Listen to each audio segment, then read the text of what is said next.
పుట్టిన వానికి మరణము తప్పదు, మరణించిన వానికి జన్మము తప్పదు. అనివార్యము ఈ విషయమును గూర్చి శోకింపగలరు.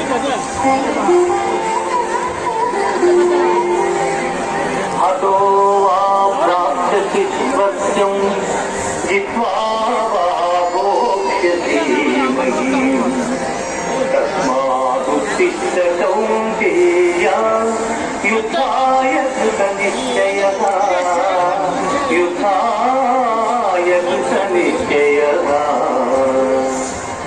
యుద్ధమున మరణించినతో వీరస్వర్గమును పొందెదవు, జయించినతో రాజ్యమును భోగించు.